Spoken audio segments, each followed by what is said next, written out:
فلا أقسم بمواقع النجوم وإنه لقسم لو تعلمون عظيم إنه لقرآن كريم في كتاب مكنون لا يمسه إلا المطهرون تنزيل من رب العالمين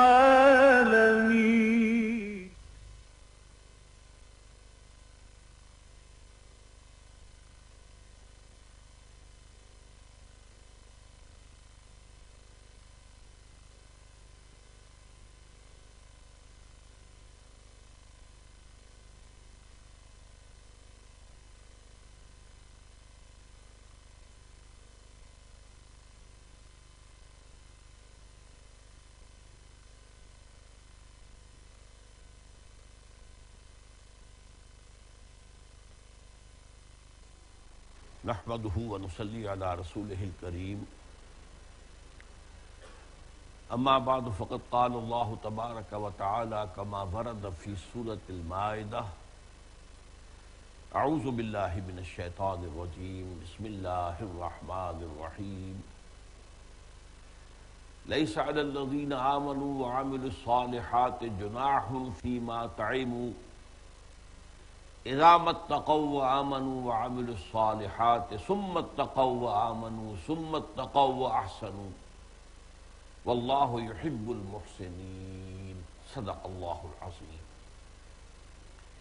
رب اشرح لي صدري ويسر لي أمري واحلل عقدة من لساني يفقهوا قولي اللهم ربنا ألهمنا رشدنا وأعذنا من شرور أنفسنا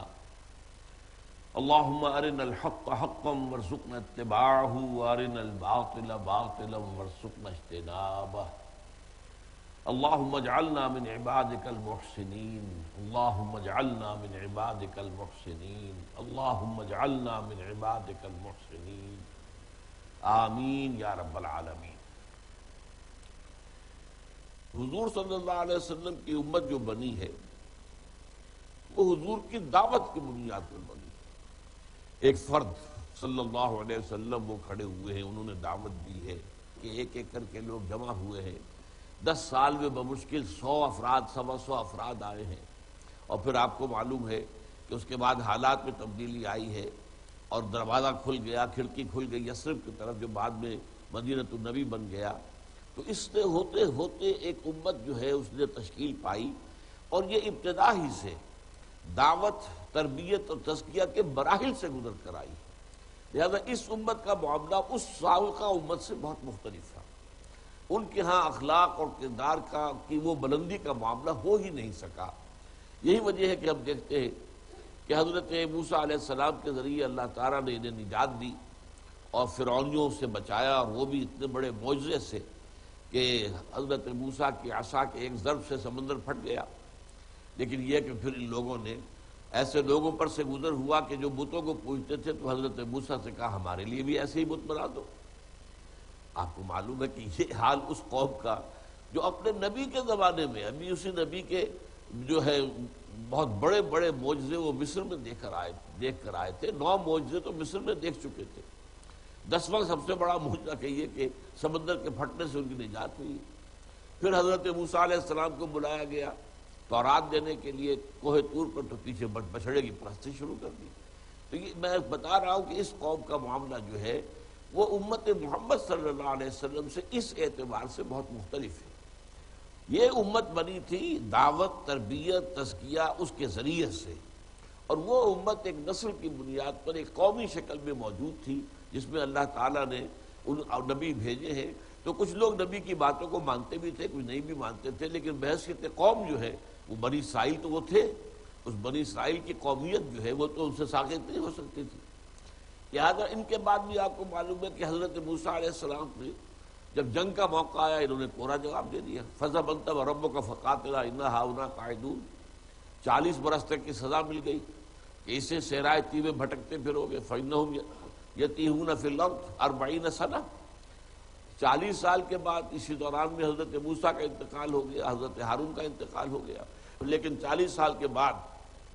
پھر حضرت یوشع ابن نون رضی اللہ عنہ بھی ہم کہہ سکتے ہیں کہ ان کے صحابی تھے، اور یہ کہ غالب یہی ہے کہ نبی بھی تھے تو علیہ السلام بھی کہہ سکتے ہیں، ان کی سرکردگی میں فلسطین فتح کیا۔ لیکن پھر یہ کہ ایک مرکزی حکومت نہیں بنائی، بلکہ 12 قبیلوں نے 12 اپنے علاقے علیحدہ علیحدہ، کل فلسطین ہے ہی کتنا بڑا رقبہ، آپ اندازہ کیجئے کہ پورا ملک جو ہے وہ ہمارے ریاست سابقہ ریاست بھاولپور جتنی کوئی اس کا رقبہ ہوگا اندازہ۔ اس میں بھی 12 چھوٹی چھوٹی حکومتیں اور ریاستیں بن گئیں، آپس میں لڑتے بھی تھے، آس پاس کی جو کافر اور مشرک اقوام تھی ان سے تعلقات قائم کیے، ایک دوسرے کے مقابلے میں ان سے مدد حاصل کی، ان کے ساتھ روابط قائم کیے، لہذا ان کے ہاں اخلاقی اعتبار سے بھی زوال آیا، مذہبی اعتبار سے بھی زوال آیا، مشرکانہ اوہام بھی آئے، اور ہوتے ہوتے پھر اس انتہا کو پہنچے کہ ان مشرک اور کافر قوموں نے نکال باہر کیا، اور گویا کہ 300 برس بعد حضرت موسیٰ حضرت یوشع ابن نون کے اس کے بعد وہ ایک ٹرن آیا ہے ہسٹری کے اندر کہ وہ ان کے ایک نبی کے پاس یہ پہنچے ان کے بڑے بڑے سردار کہ اب ہم کیا کریں، ہمیں تو جنگ کرنی پڑے گی، ہمیں اپنے گھروں سے نکال دیا گیا ہے، تو ہمارے لیے ایک بادشاہ مقرر کر دیجئے، کوئی سپہ سالار۔ تو انہوں نے حضرت طالوت کو مقرر کیا، پھر وہ جنگ ہوئی اور جنگ کی نوبت نہیں آئی، تقریباً یوں سمجھیے معجزے ہی کے ذریعے سے فتح ہو گئی کہ حضرت داؤد جو ہے اس وقت تک فوجی تھے ہی نہیں، اس جنگ میں شریک تھے ہی نہیں، وہ تو ایک چرواہے تھے، وہ اپنی بھیڑیں بکریاں لے جاتے تھے، چرواتے تھے، عمر بھی تھوڑی تھی، کم عمر کے 9 عمر کے لڑکے تھے۔ وہ عین وقت پر آئے ہیں جبکہ یہ دونوں لشکر آمنے سامنے کھڑے تھے، ایک طرف وہ جس کو گولیت کہا جاتا ہے جالوت، اور ایک طرف طالوت علیہ السلام، اور لشکر جو ہے ایک دوسرے کے مقابلے میں۔ تب وہ نکلا ہے جو جالوت جو تھا، گولیت، وہ بہت ہی قوی الجثہ، بہت جسیم، بہت قداور، وہ شخص نہایت بہادر تھا، اور غرق آہن وہ آیا، اس نے مقابلے کے لیے پکارا، آپ کوئی آتا ہے میرے مقابلے میں؟ اب یہاں لشکر پورا کا پورا کھڑا ہے۔ مجھے حیرت ہوتی ہے کہ حضرت طالوت بھی نہیں نکلے میدان میں، حالانکہ حضرت طالوت کے بارے میں جب اعتراض کیا تھا یہودیوں نے کہ یہ کیسے بادشاہ ہو سکتا ہے، اس کے پاس تو کوئی دولت تو ہے ہی نہیں، یہ تو حضرت جو اس وقت کے نبی تھے انہوں نے یہ کہا تھا اللہ نے انہیں جسمانی قوت بھی زیادہ دی ہے اور علم بھی دیا، فی العلم والجسم، لیکن یہ کہ حضرت طالوت بھی مقابلے میں نہیں آئے۔ اس وقت دیکھا ہے پہنچ گیا یہ حضرت داؤد جو ابھی میں نے بتایا، ابھی ایک نوجوان لڑکے جو کہ ان کے پاس تھا بھی کیا، ہتھیار بھی کیا تھا، گوپیا، اس گوپیے کے اندر وہ رکھ کر پتھر جو ہے وہ مارا کرتے تھے، اور جو بھی بھیڑیا آتا اگر ان کے بھیڑوں کے گلے پر حملہ آور ہوتا یا شیر آتا تو اسے مارتے تھے۔ تو انہوں نے جب دیکھا کہ یہ جو کافر ہیں مقابلے میں کھڑے ہیں اور ادھر سے کوئی نکل نہیں رہا، تو انہوں نے کہا اس نامختون کو میں ختم کروں گا۔ نامختون وہ جس کی ختنہ نہیں ہوئی، یہ گویا کہ ان کے نزدیک سب سے بڑی گالی تھی، کیونکہ حضرت ابراہیم علیہ السلام کی سنت میں سے ختنہ ہے، تو ختنہ کرانے والے تو وہ تھے، بنی اسرائیل تھے، لیکن باقی لوگ چونکہ یہ سنت ظاہر بات ہے کہ ان کی تو نہیں تھی، تو وہ نامختون کا لفظ استعمال کیا کہ اس کو میں ختم کروں گا، اور گوپیے میں پتھر رکھ کر اسے گھما کر جو مارا ہے تو وہ اس کی آنکھ کا جو اس کی زرہ کے اندر جو آنکھ کا سوراخ تھا دیکھنے کے لیے اسی میں سے ہو کر پتھر گزرا ہے اور اس کے دماغ کے اندر، اور وہ مر گیا، اور اس پر پھر فوج بھاگ گئی۔ تو گویا کہ یہ بھی ایک معجزہ ہی تھا، یہ باقاعدہ جنگ کی نوبت تو آئی نہیں تھی۔ تو یہ میں نے سارا پس منظر آپ کو اس لیے بتایا کہ اگرچہ حضرت داؤد علیہ السلام سے اور حضرت طالوت علیہ السلام سے ان کی تاریخ کا ایک دور شروع ہوا ہے جسے ہم کہہ سکتے ہیں کہ عہد ذری، بلکہ میں تو کہا کرتا ہوں کہ حضرت موسیٰ علیہ السلام کی خلافت راشدہ جو ہے وہ اصل میں شروع ہی ہوئی ہے 350 برس بعد، یعنی یہ کہ ایک تو ہے ہماری جو امت ہے اس میں حضور صلی اللہ علیہ وسلم کے بعد خلافت راشدہ متصل ہے، حضور کے انتقال کے فوراً بعد خلیفہ راشد حضرت ابوبکر صدیق رضی اللہ تعالی عنہ، پھر ان کے ساتھ متصلاً حضرت عمر ہے، پھر حضرت عثمان ہے، حضرت علی ہے، اور یہ متصل زمانہ ہے۔ وہاں یہ کہ حضرت موسیٰ علیہ السلام کے انتقال کے اتنے طویل عرصے کے بعد پھر ان کا وہ عہد ذری آیا ہے جسے ایک اعتبار سے ان کی تاریخ کا خلافت راشدہ کہا جا سکتا ہے، اور اس میں یہ ہے کہ 16 سال کی حکومت جو ہے وہ حضرت طالوت کی، اور 40 برس کی حضرت داؤد اور حضرت سلیمان کی۔ لیکن حضرت داؤد علیہ السلام کا معاملہ بھی یہ ہے کہ جس قوم کی اللہ تعالیٰ نے انہیں حکومت عطا کی تھی اور سربراہی عطا کی تھی، ہمیشہ اس سے نالا رہے ہیں، ان کے کردار سے، ان کی اخلاق سے، ان کے دینی معاملات سے سخت تنقیدیں۔ چنانچہ زبور جو کتاب اللہ تعالیٰ نے انہیں دی تھی، جو ان کے مضامیر ہیں،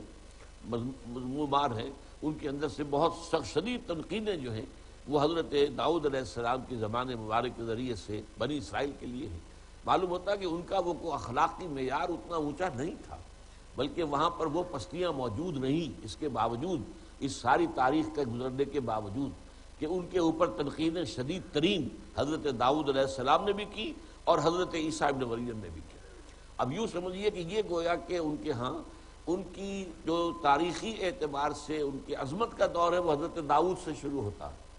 اور حضرت عیسیٰ علیہ السلام ان کے آخری نبی ہیں۔ تو ان دونوں کا نام لے لیا ہے، ورنہ یہ کہ اکثر اگر آپ اولڈ ٹیسٹامنٹ کا مطالعہ کریں، قدیم جو ہے کتاب مقدس کا جو ہے اولڈ ٹیسٹامنٹ، عہد نامہ قدیم، تو ہر نبی نے بڑے سخت الفاظ میں تنقیدیں کی، ان کو لعنت اور ملامت کی ہے۔ لیکن خاص طور پر یہاں میں آپ کو پڑھ کر سنا دینا چاہتا ہوں، مولانا امیر احسن اصلاحی نے اپنی تفسیر تدبر قرآن میں یہ داؤد علیہ السلام کے بھی جو تنقید اور جو لعنت ملامت تھی بنی اسرائیل پر، اس کا ایک حصہ نقل کیا ہے، اگرچہ انہوں نے حوالے تو دیے ہیں۔ زبور کا باب 12، پھر باب 28، پھر باب 40، پھر باب 68، پھر باب 109، پھر باب 140، پھر باب جو ہے اس طریقے سے۔ لیکن یہ ایک باب کا ہے جو تھوڑا سا حصہ جو ہے 50ویں باب میں، یہ 16 سے 22 تک ان کی آیات ہے۔ تو حضرت داؤد کہتے ہیں، لیکن خدا شریر سے کہتا ہے تجھے میرے آئین بیان کرنے سے کیا واسطہ؟ یعنی تم میرا آئین لوگوں کو سناتے ہو، تمہیں کیا واسطہ؟ تمہارا اپنا عمل تو اس پر ہے نہیں، اور تو میرے عہد کو اپنی زبان پر کیوں لاتا ہے جبکہ تجھے تربیت سے عداوت ہے اور میری باتوں کو پیٹھ پیچھے پھینک دیتا ہے۔ تو چور کو دیکھ کر اس سے مل گیا اور زانیوں کا شریک رہا ہے، تیرے منہ سے بدی نکلتی ہے اور تیری زبان فریب گھڑتی ہے۔ تو بیٹھا بیٹھا اپنے بھائی کی غیبت کرتا ہے اور اپنی ماں کے بیٹے پر تہمت لگاتا ہے۔ تو نے یہ کام کیا اور میں خاموش رہا۔ تو نے گمان کیا کہ میں بالکل تجھ ہی سا ہوں، لیکن میں تجھے ملامت کر کے ان کو تیری آنکھوں کے سامنے تربیت دوں گا۔ اب اے خدا کو بھولنے والو، اسے سوچ لو، ایسا نہ ہو کہ میں تم کو پھاڑ ڈالوں اور کوئی چھڑانے والا نہ ہو۔ یہ انداز ہے حضرت داؤد علیہ السلام کا جو انہوں نے اپنی قوم بنی اسرائیل کے بارے میں ان سے گفتگو کرتے ہوئے اختیار کیا۔ اب اسی طریقے سے دیکھیے متی کی انجیل میں حضرت مسیح علیہ السلام کا بیان، اے ریاکار فقیہوں اور فریسیوں، تم پر افسوس، تم بیواؤں کے گھروں کو دبا بیٹھے ہو اور دکھاوے کے لیے نماز کو طول دیتے ہو کہ ایک مرید کو کرنے کے لیے تری اور خشکی کا دورہ کرتے ہو، اور جب وہ مرید ہو چکتا ہے تو اپنے سے دونا جہنم کا فرزند بنا دیتے ہو۔ اے اندھے راہ بتانے والو، تم پر افسوس جو کہتے ہو کہ اگر کوئی مقدس کی قسم کھائے تو کچھ بات نہیں، لیکن اگر مقدس کے سونے کی قسم کھائے گا تو اس کا پابند ہوگا۔ اے احمقو اور اندھو، کون سا بڑا ہے، سونا یا مقدس جس نے سونے کو مقدس کیا؟ اور پھر کہتے ہو کہ اگر قربان گاہ کی قسم کھائے تو کچھ بات نہیں، لیکن جو نظر اس پر چڑھی ہو اگر اس کی قسم کھائے تو اس کا پابند ہوگا۔ اے اندھو، کون سی شے بڑی ہے، نظر یا قربان گاہ جو نظر کو مقدس کرتی ہے؟ اے ریاکار فقیہو اور فریسیو، تم پر افسوس کہ پودینہ اور سونف پر تو اور زیرے پر تو دہ یقین دیتے ہو، یعنی عشر دہ یقین 10 میں سے ایک حصہ، اور تم نے شریعت کی زیادہ بھاری باتوں یعنی انصاف اور رحم اور ایمان کو چھوڑ دیا ہے۔ لازم تھا کہ یہ بھی کرتے اور وہ بھی نہ چھوڑتے۔ اے اندھے راہ بتانے والو، مچھر کو چھانتے ہو اور اونٹ نگل جاتے ہو۔ اے ریاکار فقیہو اور فریسیو، تم پر افسوس کہ پیالے اور رکابی کو اوپر سے صاف کرتے ہو مگر اندر لوٹ کا سامان اور ناپرہیزگاری سے بھرا ہوا ہے۔ اے اندھے فریسی، پہلے پیالے اور رکابی کو اندر سے صاف کر تاکہ اوپر سے بھی صاف ہو جائے۔ اے ریاکار فقیہو اور فریسیو،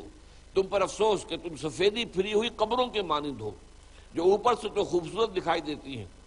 مگر اندر مردوں کی ہڈیوں اور ہر طرح کی نجاست سے بھری ہوئی ہوتی ہیں۔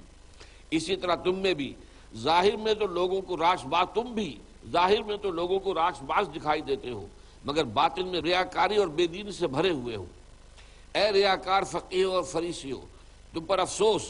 کہ نبیوں کی قبریں بناتے اور راست بازوں کے مقبرے آراستہ کرتے ہو، اور کہتے ہو کہ اگر ہم اپنے باپ دادا کے زمانے میں ہوتے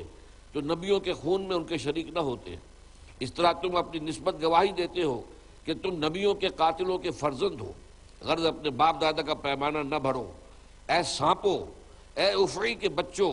تم جہنم کی سزا سے کیوں کر بچو گے؟ اس لیے کہ دیکھو میں نبیوں اور داناؤں اور فقیہوں کو تمہارے پاس بھیجتا ہوں، ان میں سے تم بعض کو قتل کرو گے، بعض کو صلیب پر چڑھاؤ گے، بعض کو اپنے عبادت خانوں میں کوڑے مارو گے اور شہر بہ شہر ستاتے پھرو گے، تاکہ سب راست بازوں کا خون جو زمین پر بہایا گیا تم پر آئے۔ راست باز بابل کے خون سے لے کر برکیہ کے بیٹے زکریہ کے خون تک، جسے تم نے مقدس اور قربان گاہ کے درمیان قتل کیا، میں سچ کہتا ہوں کہ یہ سب کچھ زمانے کے لوگوں پر آئے گا۔ اے یروشلم، اے یروشلم، تو جو نبیوں کو قتل کرتی ہے اور جو تیرے پاس بھیجے گئے ان کو سنسار کرتی ہے، کتنی بار میں نے چاہا کہ جس طرح مرغی اپنے بچوں کو پروں تلے جمع کر لیتی ہے، اسی طرح میں بھی تیرے لڑکوں کو جمع کر لوں، مگر تم نے نہ چاہا۔ دیکھو تمہارا گھر تمہارے لیے ویران چھوڑا جاتا ہے، کیونکہ میں تم سے کہتا ہوں کہ اب سے مجھے پھر ہرگز نہ دیکھو گے جب تک نہ کہو گے کہ مبارک ہے وہ جو خداوند کے نام سے آتا ہے۔ یہ متی کا 23واں باب ہے، 14 سے 39ویں آیات تک۔ یہ ہے ایک طرح کا اندازہ ان الفاظ مبارکہ کی وضاحت۔ لعن الذین کفروا من بنی اسرائیل علی لسان داؤد وعیسی ابن مریم۔ یہ لعنت ملامت، یہ تنقیدیں، ذرا سا اشارہ میں کر دوں، خود اس امت کے ایک آخری دور کے بارے میں حضور کے الفاظ آئے ہیں۔ اب وہ دور آ چکا ہے یا نہیں آ چکا ہے، ابھی آئے گا تو کب آئے گا، میں اس پر بات نہیں کرنا چاہتا، اس لیے کہ اس میں سخن گسترانہ بات جو ہے آ جائے گی، لیکن حدیث ہے یوشک ان یاتی علی الناس زمان، شک ہے، اندیشہ ہے کہ لوگوں پر، مسلمانوں پر، اے امت مسلمہ تم پر ایک ایسا زمانہ آ جائے گا لا یبقی من الاسلام الا اسمہ، اسلام میں سے سوائے اس کے نام کے کچھ نہیں بچے گا، ولا یبقی من القرآن الا رسمہ، اور قرآن سے میں سے اس کے رسم الخط کے سوا کچھ نہیں بچے گا۔ مساجدہم عامرۃ، ان کی مسجدیں آباد تو بہت ہوگی، وہی خراب من الہدی، ہدایت سے خالی ہوگی۔ وہ ایک رسم ہے جو ہو رہی ہے، ایک اٹھک بیٹھک ہے جو ہو رہی ہے، ایک رسم جو ہے وہ چل رہی ہے۔ بس مساجدہم عامرۃ، اور بڑی آباد بھی ہوگی اور بڑی خوشنما بھی ہوگی اور شاندار بھی ہوگی، عالی شان بھی ہوگی، وہی خراب من الہدی وعلماؤہم۔ اب یہاں دیکھیے یہ فقیہوں اور فریسیوں، یہ ساری گفتگو حضرت عیسیٰ علیہ السلام کی ہوئی ہے علماء یہود کے بارے میں۔ سب سے بڑی گندگی جو آ گئی تھی اصل میں یہودیوں میں، وہ ان کے علماء میں تھی، اور باقی پوری قوم پر تو ظاہر بات ہے اس کا عکس تھا، لیکن وہ جہلا تھے، یہ لوگ کہ جو اپنے آپ کو دین کا ٹھیکیدار سمجھتے تھے اور جو سمجھتے تھے کہ اصل میں دین کے علمبردار ہم ہیں، ان کے اندر جو گراوٹ آ چکی تھی اخلاقی اعتبار سے، کہ تمہاری مثال ان قبروں کے مانند ہے جن کے اوپر تو سفیدی پھری ہوئی ہے، اسی طرح تم نے لباس تو بڑا اعلیٰ مذہبی پہنا ہوا ہے، جبہ قبا جو ہے تمہارا، لیکن یہ ہے کہ تمہارے اندر جو کچھ ہے وہ جیسے قبر کے اندر گلی سڑی ہڈیوں کے سوا کچھ نہیں ہوتا، تمہارے اپنے اندر بھی، تمہارے وجود کے اندر بھی کوئی جو ہے خیر موجود نہیں۔ تو اسی اعتبار سے ان کا معاملہ تھا۔ تو اس کے بعد میں آخری الفاظ اس حدیث کے آپ کو سنا رہا ہوں، علماؤہم شر من تحت عظیم السماء، ان کے علماء جو ہے وہ آسمان کی چھت کے نیچے کی بدترین مخلوق ہوگی۔ یہ الفاظ محمد رسول اللہ صلی اللہ علیہ وسلم۔ من عندہم تخرج الفتنۃ وفیہم تعود، ان کے اندر ہی سے فتنہ برآمد ہوگا اور انہی کے اندر گھس جائے گا۔ فتنہ پیدا کرنے کے سوا علماء کا کوئی کام نہیں رہے گا، تفرقہ ہوگا، فتنہ ہوگا، ایک دوسرے کے اوپر کفر کے فتوے ہوں گے، اور جو بھی کچھ ہو رہا ہے آج ہماری نگاہوں کے سامنے ہے۔ یہ ساری چیزیں کہ جو یہاں ہم نے پڑھی ہیں، کسی نہ کسی درجے میں تو ہمارے ہاں جنہیں ہم علماء سو کہتے ہیں، ظاہر بات ہے کہ علماء کی اکثریت علماء حق پر مشتمل نہیں ہے۔ اگر علماء کی اکثریت علماء حق پر مشتمل ہوتی تو امت کا حال یہ نہ ہوتا جو آج ہے۔ یقیناً علماء حق ہیں، اس سے زمانہ خالی نہیں ہوگا کبھی بھی، لیکن یہ کہ اکثریت کا عالم کیا ہے، وہ ایک پیشہ ہے، اور اس پیشے کے اندر پیشے میں جو بھی خرابیاں ہوتی ہیں اور پروفیشنل جیلسی جو کہ سرور، اسی طریقے سے ان کے درمیان حسد اور بغض اور عداوت اور ایک دوسرے کے خلاف آپ کو معلوم ہے جو جذبات ہیں، اس نے اس امت کو بانٹ کر رکھ دیا۔ یہ ساری کیفیت آئی ہے، لیکن بہرحال وہ جو شدت ہم نے دیکھی حضرت مسیح علیہ السلام کے کلام میں، بہرحال حضور کے الفاظ میں وہ شدت تو نہیں ہے، لیکن ایک جامع ترین جملہ علماءہم شر من تحت ادیم السماء، آسمان کی چھت کے نیچے کی بدترین مخلوق علماء ہوں گے۔ اللہ تعالیٰ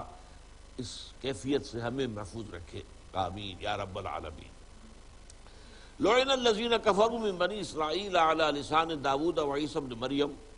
ذالک بما عصوا وکانوا یعتدون۔ یہ لعنت کیوں کی گئی؟ دو الفاظ آئے، اس لیے کہ انہوں نے عصیان کی روش اختیار کی۔ عصیان کا لفظ جو ہے وہ اللہ تعالیٰ کے بارے میں آئے گا، اللہ کے احکام کو توڑنا، اللہ کی نافرمانی کرنا، اللہ کی جو شریعت ہے اس کی خلاف ورزی کرنا۔ وکانوا یعتدون، اور زیادتی کرتے تھے۔ یہ ہے گویا کہ انسانوں کے مابین ایک دوسرے کے اوپر دست درازی کرنا، ایک دوسرے کے حق تلفی کرنا، ایک دوسرے پر زیادتی کرنا۔ کانوا لا یتناہون عن منکر فعلوہ، ان کا معاملہ یہ تھا کہ وہ ایک دوسرے کو روکتے نہیں تھے منکر سے کہ جس پر وہ عمل کرتے تھے۔ اب یہ بھی ایک بہت گہری بات ہے، ایک قوم کے اندر جب اخلاقی پستی جو ہے ایک خاص حد سے آگے پہنچ جائے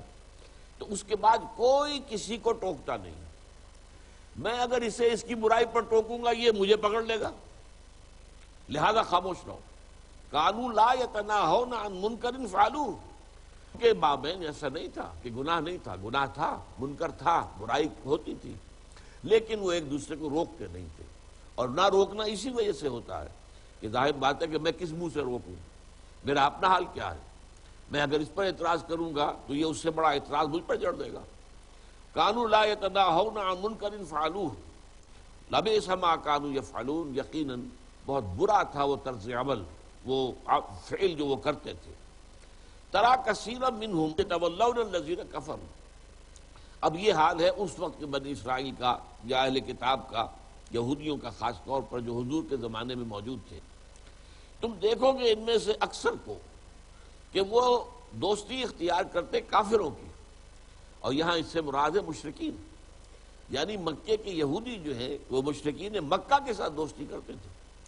ان کے سامنے نامہ و پیام ان کا چلتا رہتا تھا، ایک دوسرے کو پیغام دیتے تھے، دعوت بھی دیتے تھے کہ آؤ حملہ کرو، ہم یہاں سے اندر سے بغاوت کریں گے، تم ذرا باہر سے آ کے حملہ کرو تاکہ محمد صلی اللہ علیہ وسلم اور ان کی اس دعوت کا جو ہے خاتمہ کر دیا جائے۔ لبئس ما قدمت لهم انفسهم، بہت ہی برا تھا جو ان کی جانوں نے، ان کے نفسوں نے ان کے واسطے آگے بھیجا ہے۔ یعنی ہم جو کچھ کر رہے ہیں وہ اپنے لیے آگے بھیج رہے ہیں، آگے سامان بھیج رہے ہیں، ہمارے گناہ جا کر کہیں جمع ہو رہے ہیں، اور ان کی سزا جو ہے ہمیں بھگتنی پڑے گی، ان کی جواب دہی ہمیں کرنی پڑے گی۔ لبئس ما قدمت لهم انفسهم، ان کے نفوس نے، ان کی جانوں نے، یعنی انہوں نے جو چیز بھی ان کے لیے اپنے لیے آگے بھیجی ہے وہ بہت ہی بری ہے۔ ان سخط اللہ علیہم، جس کا نتیجہ یہ ہوگا کہ اللہ تعالیٰ ان پر غضبناک ہوگا۔ وفی العذاب ہم خالدون، اور وہ عذاب میں ہمیشہ ہمیش رہیں گے۔ وَلَوْ كَانُوا يُؤْمِنُونَ بِاللَّهِ وَالنَّبِيِّ، اور اگر وہ ہوتے ایمان لانے والے اللہ پر اور نبی پر صلی اللہ علیہ وسلم، وما انزل الیہ، اور اس چیز پر کہ جو نبی پر نازل کی گئی ہے، مَتَّخَذُوهُمْ اولیاء، تو وہ ان کفار مشرکین کو اپنے دوست اور اپنے ساتھی اور اولیاء نہ بناتے۔ وَلَٰكِنَّ كَثِيرًا مِّنْهُمْ فَاسِقُونَ، لیکن ان کی اکثریت جو ہے وہ فاسقوں پر مشتمل ہے۔ لَتَجِدَنَّ أَشَدَّ النَّاسِ عَدَاوَةً لِلَّذِينَ آمَنُوا الْيَهُودَ وَالَّذِينَ أَشْرَكُوا، تم لازماً پاؤ گے اہل ایمان کے عداوت میں شدید ترین یہودیوں اور ان کو کہ جنہوں نے شرک کا روش اختیار کی ہے۔ وَلَتَجِدَنَّ أَقْرَبَهُمْ مَوَدَّةً لِلَّذِينَ آمَنُوا، اور تم لازماً پاؤ گے ان میں سب سے زیادہ قرب رکھنے والے، سب سے زیادہ محبت میں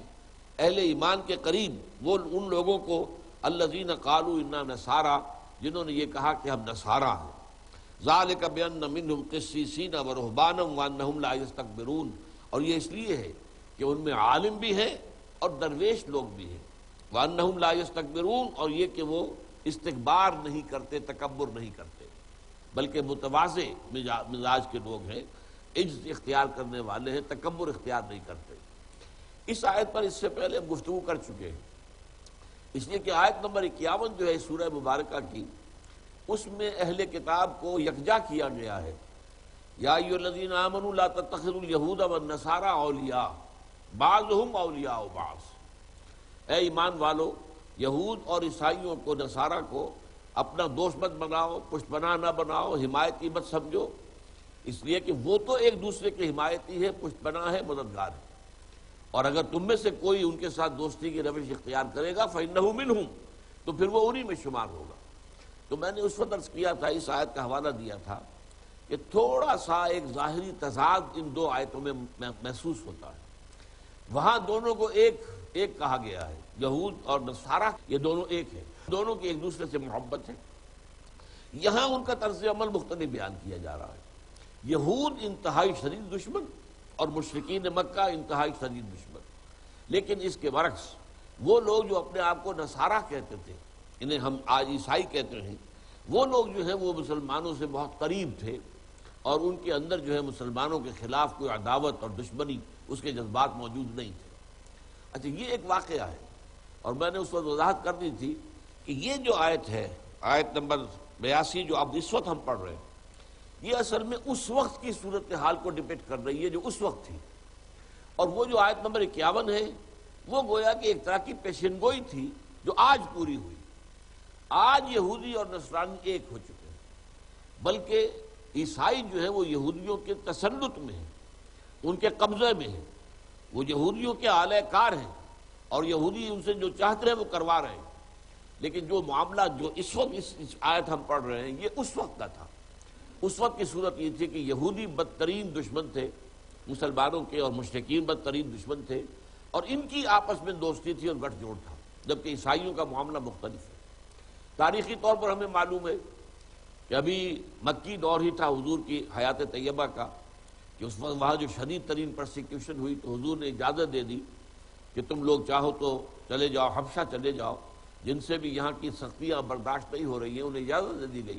کہ حبشہ چلے جاؤ، وہاں ایک نیک دل حکمران ہے، وہاں تمہیں امن مل جائے گا۔ چنانچہ کچھ مسلمانوں نے ہجرت کی۔ حضرت عثمان رضی اللہ تعالیٰ عنہ نے بھی اپنی زوجہ محترمہ جو حضور کی صاحبزادی تھی ان کے ساتھ ہجرت کی ہے۔ حضرت ام حبیبہ جو ابو سفیان کی صاحبزادی تھی، انہوں نے اپنے شوہر کے ساتھ ہجرت کی ہے، اگرچہ وہ شوہر وہاں جا کر عیسائی ہو گیا، مرتد ہو گیا، تو اس اعتبار سے گویا کہ سپریشن ہو گئی۔ حضرت ام حبیبہ جو ہے وہ بغیر شوہر کے رہ گئی۔ یہی وجہ ہے کہ پھر حضور نے پیغام بھیجا تھا ان کی دلجوئی کے لیے، اور پھر حضور کا نکاح ہوا حضرت ام حبیبہ سے، اور نکاح پڑھا تھا نجاشی نے۔ بہرحال حبشہ میں جب یہ حضرات پہنچے ہیں تو نجاشی کا معاملہ آپ کے علم میں ہے، عیسائی تھا، عالم تھا، اور یہ بات اچھی طرح سمجھ لیجئے، اسے مولانا اصلاحی صاحب نے خاصی وضاحت کے ساتھ اپنی تفسیر میں بیان کیا تدبر قرآن میں، کہ اصل میں یہودیوں میں یہ دو فرقے ابتدا ہی سے ہو گئے تھے۔ ایک شمعون کے پیروکار تھے، سائمن جس کو کہا جاتا ہے بائبل کے اندر، سائمن، اور ایک تھے پال کے جو ماننے والے تھے۔ یہ پال جو ہے یہ تو حضرت مسیح کی زندگی جب تک حضرت مسیح موجود تھے دنیا میں وہ ایمان بھی نہیں لایا، بلکہ کٹر دشمن تھا، ایذا پہنچاتا تھا حضرت مسیح کو بھی اور حواریین کو بھی۔ لیکن حضرت مسیح کے رفع سماوی کے بعد پھر اس نے لبادہ اوڑھا، اور اس نے گویا کہ ڈھونگ رچایا کہ مجھے جو ہے خاص جو ہے وہ رویا حاصل ہوئی ہے، اور مسیح سے میری ملاقات ہوئی ہے، عیسیٰ سے، اور میں ان پر ایمان لایا ہوں، اور اس کے بعد وہ ان میں شامل ہوا حواریین کے اندر، اور پھر اس نے اتنی حیثیت وہاں حاصل کر لی کہ اکثر لوگوں کو اپنا پیروکار بنا لیا، اور اسی نے اصل میں جو حضرت مسیح علیہ السلام کا اصل دین تھا اس میں ساری خرابی پیدا کی ہے۔ تثلیث کا گھڑنے والا بھی وہی شخص ہے۔ اسی طریقے سے حضرت مسیح نے جو کہا تھا اپنے حواریین سے کہ تم دعوت و تبلیغ کا کام صرف یہود میں کرو گے، میں اسرائیل کے گھرانے کی کھوئی ہوئی بھیڑوں کی تلاش میں آیا ہوں، میں باقی پوری نوع انسانی کے لیے نبی بنا کر نہیں بھیجا گیا ہوں۔ یہ معاملہ صرف نبی اکرم صلی اللہ علیہ وسلم کا ہے کہ آپ پوری نوع انسانی کے لیے نبی اور رسول بنا کر بھیجے گئے، وَمَا أَرْسَلْنَاكَ إِلَّا كَافَّةً لِلنَّاسِ بَشِيرًا وَنَذِيرًا۔ لیکن اس کے اندر بھی ترمیم کی سینٹ پال نے اور اسی طریقے سے سب سے بڑی بات یہ کی کہ سینٹ پال نے شریعت منسوخ کر دی. جو حضرت عیسیٰ یہ کہہ کر گئے تھے کہ شریعت موسوی بھی تم پر لاگو رہے گی، اس نے کہا نہیں، شریعت موسوی ہم پر لاگو نہیں ہے، اور انجیل میں شریعت ہے نہیں. لہذا جو پالزم ہے، جو اس وقت کی کرسچینٹی ہے، وہ حقیقت میں پالزم ہے. یہ ایک بہت بڑی حقیقت ہے جس کا کہ اعتراف کیا ہے ڈاکٹر مائیکل ہارٹ نے. وہ جو دی 100 کتاب ہے مشہور، اس کا سب سے بڑا معاملہ یہ ہے کہ نمبر 1 پر وہ حضور کو لایا ہے کہ تاریخ انسانی کی عظیم ترین شخصیتوں کا ایک جو چناؤ کیا اس نے، سلیکشن اینڈ گریڈیشن، اور درجہ بندی کی کہ ان میں سب سے اونچا کون ہے اور پھر کون ہے اور پھر کون ہے، تو نمبر 1 پر حضور کو لایا. اتنی بڑی سچی بات کہنے کی اللہ نے اسے توفیق دی. اسی کو یہ توفیق بھی ملی کہ اس نے کہا کہ جو اس وقت کی عیسائیت ہے وہ اصل میں پالزم ہے.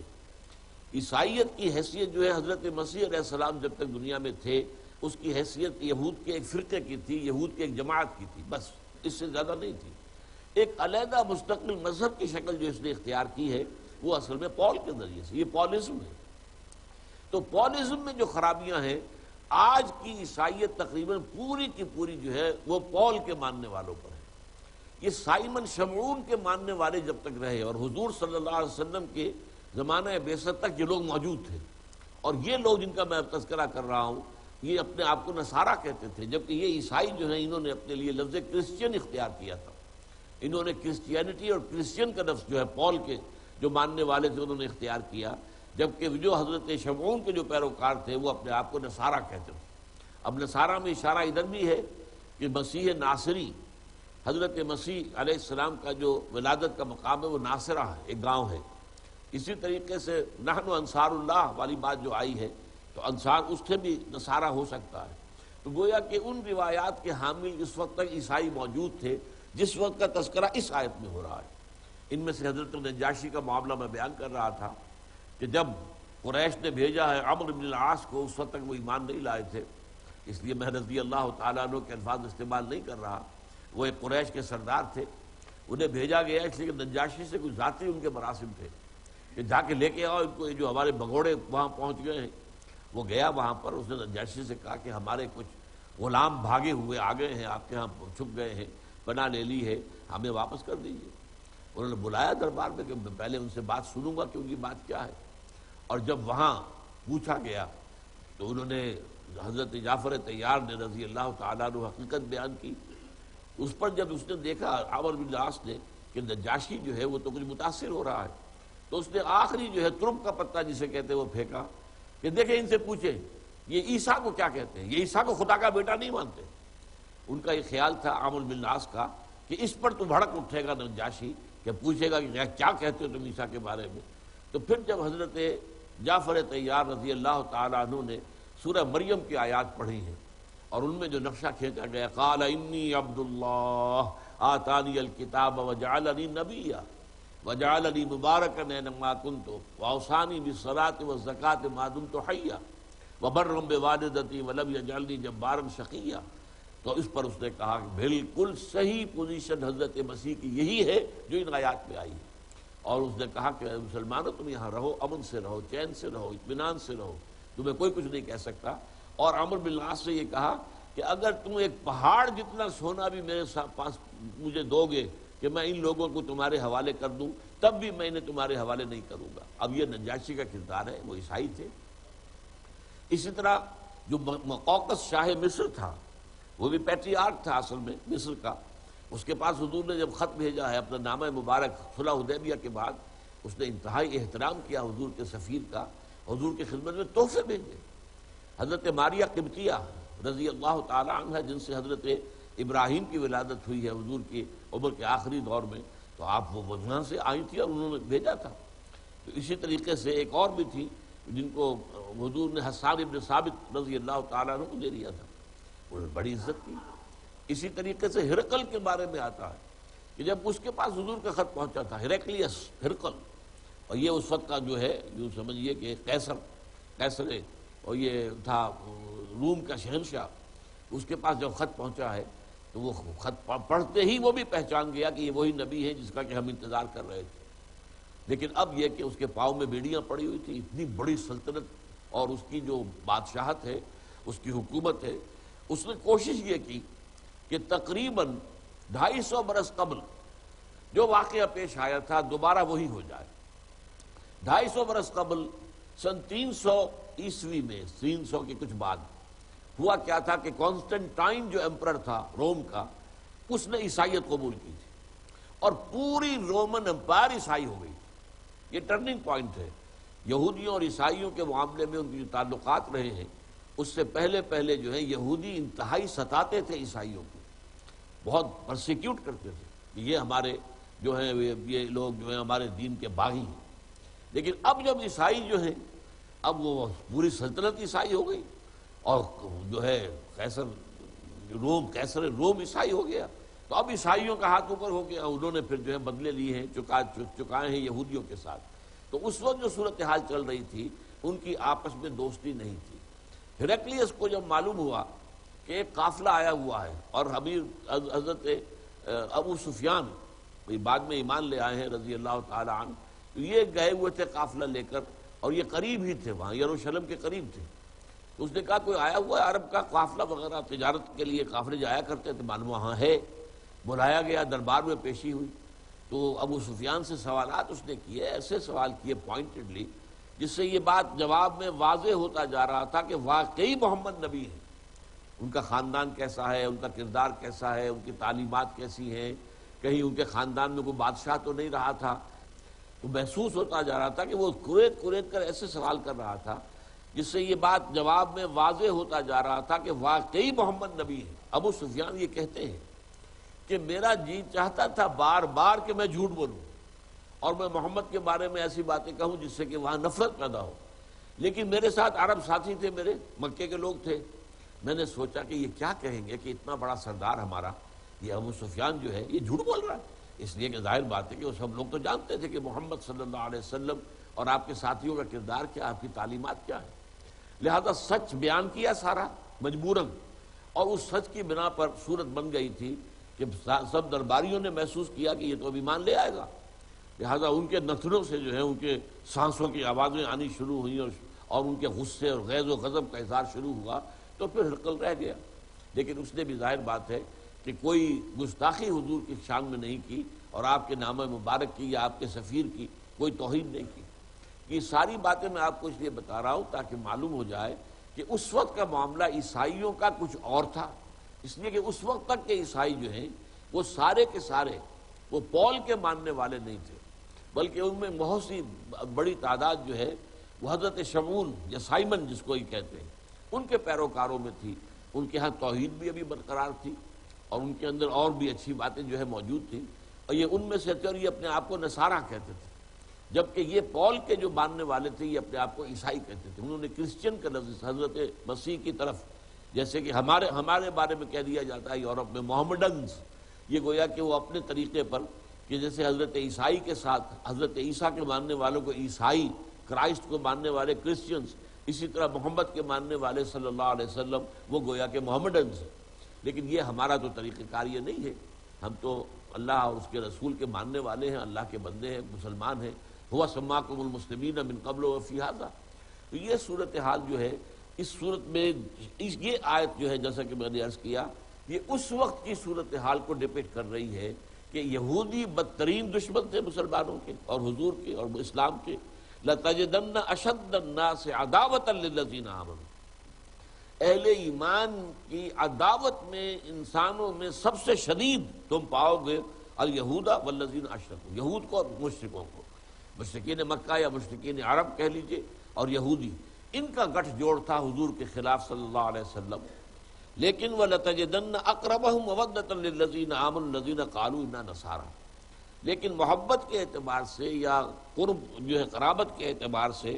تم قریب ترین پاؤ گے اہل ایمان کے ان لوگوں کو جو کہتے ہیں کہ ہم نصارہ ہیں۔ ذَلِكَ بِأَنَّ مِنْهُمْ قِسِّيسِينَ وَرُهْبَانَ، اور یہ اس لیے ہے کہ ان میں قسیس بھی ہیں اور رہبان بھی ہیں۔ قسیس کا لفظ جو ہے نصارہ کے ہاں علماء کے لیے آتا ہے اور رہبان جو ہے راہبوں کے لیے آتا ہے۔ یہودیوں کے ہاں جو ہے وہ احبار کہتے تھے علماء کو، اور جو ان کے ہاں صوفی منش لوگ ہوتے تھے، درویش منش لوگ، انہیں ربائز، آج کل بھی لفظ جو ہے ربائز چلتا ہے۔ تو ربی یوں نہ قرآن مجید میں بھی آیا ہے، ربی یوں نہ کثیر، تو ربی یوں کا لفظ وہاں سے آیا ہے۔ تو یہ الفاظ جو ہیں چاروں یہ وہاں سے آئے ہوئے ہیں عربی کے اندر، اور قرآن نے ان کو اڈاپٹ کر لیا ہے۔ تو قسیس جو ہیں یہ ان کے علماء تھے، اور رہبانن اور راہب یہ رہب سے بنا ہے جس کے معنی خوف، یعنی ایسے لوگ کہ جن کے اندر اللہ کا خوف، اللہ کا تقوی وہ بہت شدید پیدا ہو جاتا تھا، اور دنیا سے بالکل بیزار ہو کر، دنیا سے لا تعلق اختیار کر کے یہ حضرت مسیح علیہ السلام کے پیروکاروں میں سے جو لوگ انتہا پسندی کی طرف مائل ہو گئے تھے، ان پر سورہ حدید کے اندر تنقید بھی آئی ہے، ما کتبناها علیہم رہبانیت ابتدعوها، انہوں نے رہبانیت کی جو ہے وہ بدعت ایجاد کی، ہم نے یہ ان پر نہیں لکھی تھی۔ لیکن یہاں ان کا ایک اچھا پہلو بیان کیا جا رہا ہے کہ ظاہر بات ہے کہ دل میں ان کے سوز تھا، اور دل کے اندر جو ان کے ہے وہ جو عجز تھا، عاجزی تھی، ذالک بانہم ان منہم قسیسین ورہبانا وانہم لا یستکبرون، تکبر نہیں تھا، استکبار نہیں تھا۔ بحیرہ بھی ایک راہب تھا جس نے حضور کو پہچان لیا تھا بچپن میں ہی، جب ابو طالب کے ساتھ ایک تجارتی قافلے کے ساتھ شام گئے ہیں حضور، ابھی آپ کا لڑکپن تھا، بچپن تھا، تو اس نے پہچان لیا اور پوچھا یہ کون ہے، جو بتایا گیا، کہنے لگے اس بچے کو اپنی حفاظت میں رکھنا، یہودی اگر کہیں اس کو پالیں گے تو قتل کر دیں گے، تو اس کو پہچان لیا۔ ایک اور عیسائی راہب اسی طرح کا تھا جس کی رہنمائی سے حضرت سلمان فارسی رضی اللہ تعالیٰ عنہ ایمان لائے، کیونکہ وہ تو ایران میں پیدا ہوئے تھے، ان کا باپ جو ہے آتش کدے کا بڑا پجاری تھا، لیکن انہوں نے سوچا حضرت ابراہیم کی طرح علیہ الصلوۃ والسلام، یہ کیا ہے کہ آگ ہم جلائیں، آگ میں ایندھن ڈالیں، آگ جلے تو ہم اس کے آگے ہاتھ جوڑ کر کھڑے ہو جائیں۔ انہوں نے اپنا دین چھوڑ دیا، باپ نے گھر سے نکال دیا جیسے حضرت ابراہیم کو نکال دیا گیا، انہوں نے وہاں سے ہجرت کی، شام میں آ گئے، یہاں آ کر انہوں نے عیسائیت اختیار کر لی، اور عیسائی راہبین کی صحبت، اور ظاہر بات ہے کہ حضور کی بعثت سے پہلے اسلام اب عیسائیت ہی تھی، عیسائیت ہی اب دین اسلام تھا جب تک کہ حضور تشریف نہیں لائے۔ حضرت عیسیٰ کے آنے سے پہلے یہودیت ہی اصل دین تھا جب تک کہ حضرت عیسیٰ کی بعثت نہیں ہوئی، اسی طریقے سے حضور کی بعثت تک عیسائیت ہی اصل میں دین اسلام تھا، تو گویا کہ وہ مسلمان ہو گئے، وہ گویا انہوں نے عیسائیت اختیار کر لی۔ تو وہ جو راہب کے پاس تھے، جب اس کے انتقال کا وقت آیا، انہوں نے کہا کہ میں تو ابھی میری تسلی نہیں ہوئی ہے، اور مجھے علم کی ابھی پیاس ہے۔ انہوں نے کسی اور راہب کو بتا دیا وہاں چلے جاؤ، وہاں گئے، وہاں بھی جب یہی صورتحال ہونے لگی، پھر کہا کہ مجھے میری کوئی رہنمائی کیجیے، مجھے تو پورا اطمینان ابھی نہیں ہوا ہے۔ تب انہوں نے کہا کہ میرا علم بتاتا ہے کہ جنوب کی سرزمین میں، جنوب کی جانب کھجوروں کی سرزمین میں آخری نبی کا ظہور ہونے والا ہے، زمانہ قریب ہے، تم جاؤ، ٹرائی یور لک، دیکھو جاؤ، قسمت آزمائی کرو، شاید اللہ تمہیں وہ ان کے قدموں تک پہنچا دے، تمہاری طلب صادق ہے، اور یہ طلب صادق جو ہے یہ اللہ کو پسند ہے، تو شاید کہ اللہ تمہیں وہاں پہ۔ تب انہوں نے سفر کیا ہے عرب کی طرف، مدینے کی طرف، اس پر قافلے پر ڈاکوؤں نے حملہ کیا، ان کو پکڑ کے اور غلام بنا کر بیچ لیا۔ خریدنے والا مدینے کا ایک یہودی تھا، لہٰذا مدینے پہنچ گئے، حضور ابھی پہنچے نہیں ہیں، حضور ابھی مکے میں ہیں، لیکن خبریں یہاں پہنچ گئی ہیں کہ مکے میں ایک شخص نے دعویٰ کیا ہوا نبوت کا، گویا کہ انہیں محسوس ہو گیا کہ یہ بات جو راہب نے کہی تھی وہ تو گویا کہ ہو گئی ہے، لیکن اب ان کے پاؤں میں تو غلامی کی بیڑیاں ہیں، یہ تو مکے نہیں جا سکتے، مدینے سے کیسے نکلے، غلام ہیں۔ یہاں تک کہ پھر حضور تشریف لائے ہیں، اور میں یہ کہا کرتا ہوں سلمان فارسی رضی اللہ تعالیٰ عنہ کا مقام یہ ہے کہ یہاں پیاسا کنویں کے پاس نہیں گیا، کنواں جو ہے پیاسے کے پاس چل کر آیا صلی اللہ علیہ وسلم۔ تو حضرت سلمان نے پھر جب یہ معلوم ہوا کہ حضور تشریف لے آئے ہیں، تو اپنے اس آقا سے کہہ سن کر کچھ کھجوریں حاصل کی، وہ لے کر آئے حضور کی خدمت میں، آپ پیش کی کہ یہ قبول فرما لیجیے۔ فرمایا کیا ہے؟ عرض کیا کہ یہ صدقہ۔ فرمایا نہیں، صدقہ میں نہیں لیتا، یہ میرا باقی حق ہے، تقسیم کر دوں۔ پھر جو ہے کچھ عرصے کے بعد پھر آئے، پھر کچھ لے کر آئے کھجوریں۔ اب پوچھا کیا ہے؟ فرمایا، عرض کیا کہ یہ ہدیہ ہے۔ پھر ہاں ٹھیک ہے، ہدیہ میں قبول کرتا ہوں۔ یہی نشانی اس راہب نے بتائی تھی کہ وہ صدقہ قبول نہیں کریں گے، ہدیہ قبول کر لیں گے، بس یہ ایمان لے آئے، پاؤں میں پڑ گئے۔ اب یہ صورتحال تھی کہ اس وقت کی عیسائیت جو ہے اسے آپ آج کی عیسائیت پر قیاس نہ کریں۔ آج کی عیسائیت کا معاملہ وہی ہے جو آیت نمبر 51 میں سامنے آیا ہے، یا ایھا الذین آمنوا لا تتخذوا اليہود والنصارى اولیاء بعضهم اولیاء بعض، وہ ایک دوسرے کے ساتھ ان کا گٹھ جوڑ ہے۔ آج عیسائی یہودی گٹھ جوڑ ہے۔ آج جو نیو ورلڈ آرڈر کا طوفان جو اٹھایا جا رہا ہے یہ ان دونوں کے اشتراک سے، بلکہ اصل حقیقت یہ ہے کہ اس میں جو بالا تر معاملہ ہے وہ یہودیوں کا ہے، ساری سازشیں ان کی ہیں، اور وہ ہیں جو حقیقت کے جو عیسائیوں کو اعلی کار کے طور پر استعمال کر رہے ہیں. عیسائیوں میں خاص طور پر پروٹیسٹنٹس، یہ مذہب انہوں نے جو ہے ایجاد بھی کروایا یہودیوں نے، اور انہوں نے پھاڑ دیا، عیسائیت کو دو حصوں میں تقسیم کیا، کیتھولکس اور پروٹیسٹنٹس. کیتھولکس یہودیوں کے خلاف رہے ہیں حال ہی تک، لیکن اب انہوں نے بھی ان کو معاف کر دیا ہے. اور جو پچھلا پوپ تھا جو فوت ہو چکا ہے، اس نے جو ہے وہ ایک دے دیا تھا فتویٰ کہ یہ یہودی حضرت مسیح کے سولی چڑھائے جانے کے ذمہ دار نہیں. حالانکہ اس سے پہلے پوری تاریخ جو ہے ان کی تمام اناجیل اب بھی لکھتی ہیں یہ کہ یہودیوں کا فتویٰ تھا، جس کے تحت جو وہاں پائلیٹس پونٹس گورنر تھا یہ رومی، اس نے جو ہے سولی پر چڑھانے کا حکم دیا ہے، اور اپنے ہاتھ اس نے دھوئے، باقاعدہ تشلا منگایا پانی کا، اس میں ہاتھ دھوئے. اس نے کہا I wash my hands of the blood of Jesus, میں تو اپنا ہاتھ دھو رہا ہوں، میرا کوئی حصہ نہیں ہے،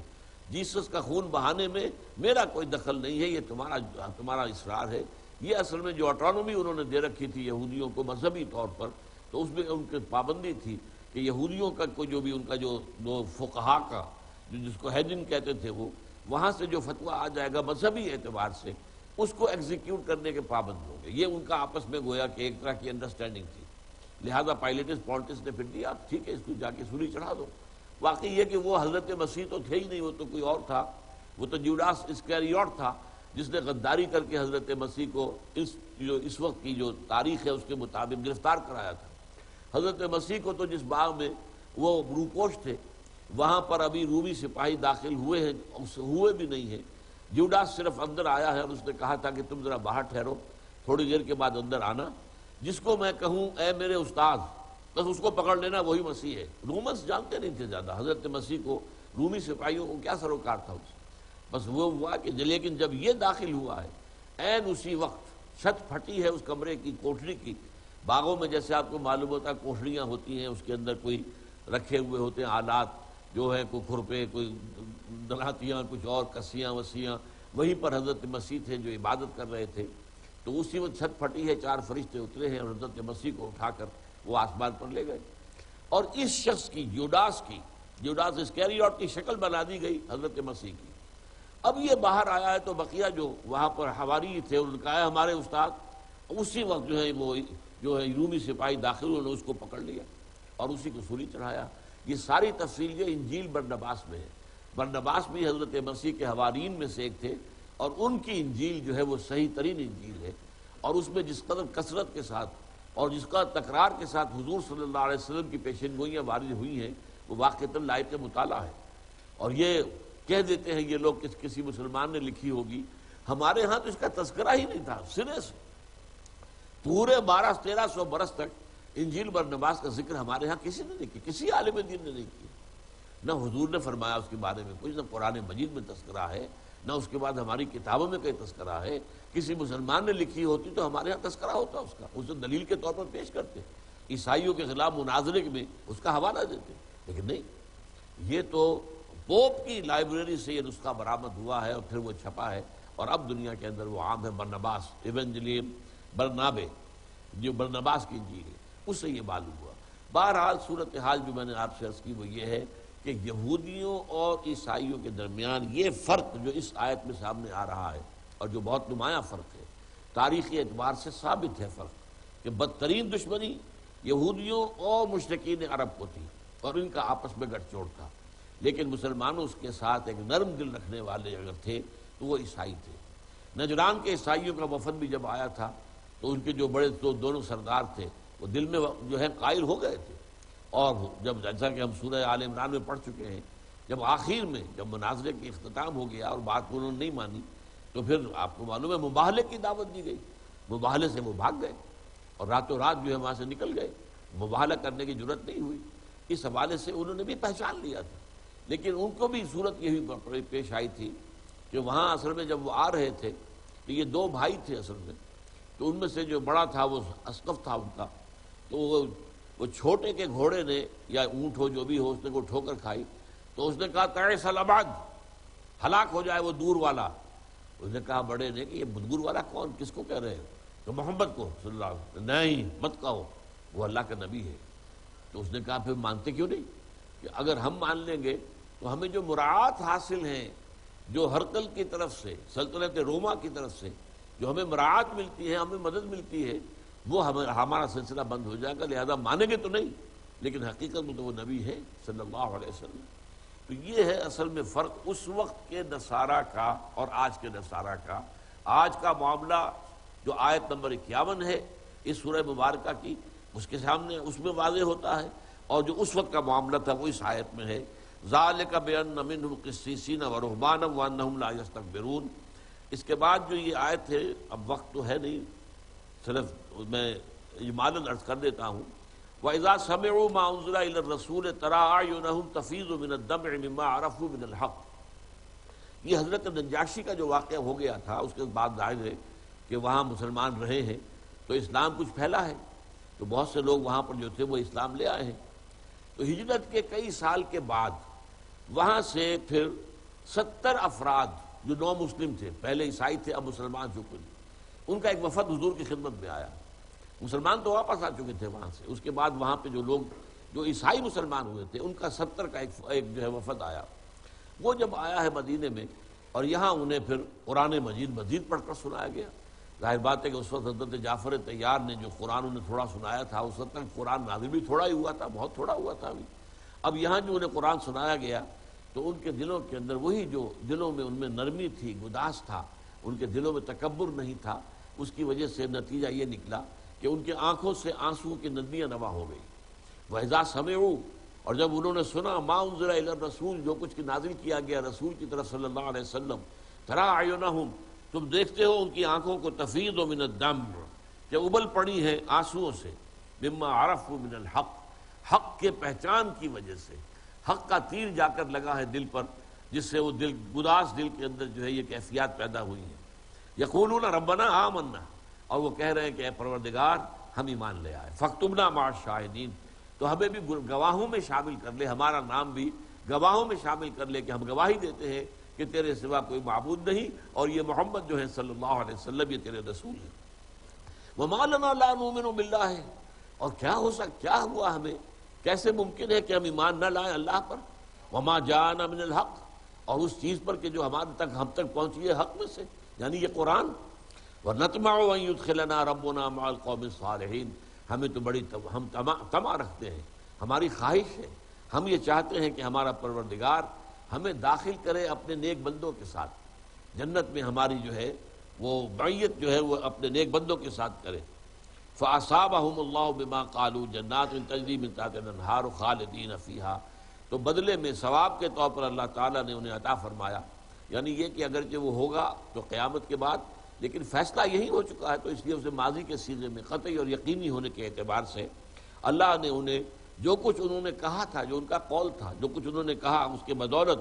انہیں ان باغات کا بدلہ عطا کیا ہے جن کے نیچے نہریں بہتی ہیں۔ وَذَلِكَ جَزَاءُ الْمُحْسِنِينَ، اور یہی ہے بدلہ، وہ یہی ہے جزا محسنین کی، احسان کے درجے پر فائز ہو جانے والے لوگوں کی۔ وَالَّذِينَ كَفَرُوا وَكَذَّبُوا بِآيَاتِنَا، رہ گئے وہ لوگ جنہوں نے کفر کیا اور جھٹلایا ہماری آیات کو، اولئک اصحاب الجحیم، تو یہ ہیں جہنم والے۔ بارک اللہ لی و لکم فی القرآن العظیم ونفعنی وإیاکم بالآیات والذکر الحکیم۔